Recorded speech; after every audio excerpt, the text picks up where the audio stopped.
Hello world!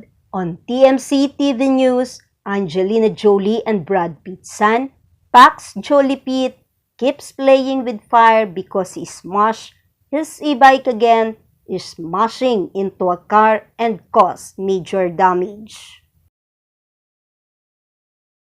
Warning to all that when you are driving, especially when into a two-wheel like motorcycle or a bike, you have been fully equipped with protection to your body, and always take extra careful when driving to avoid accident.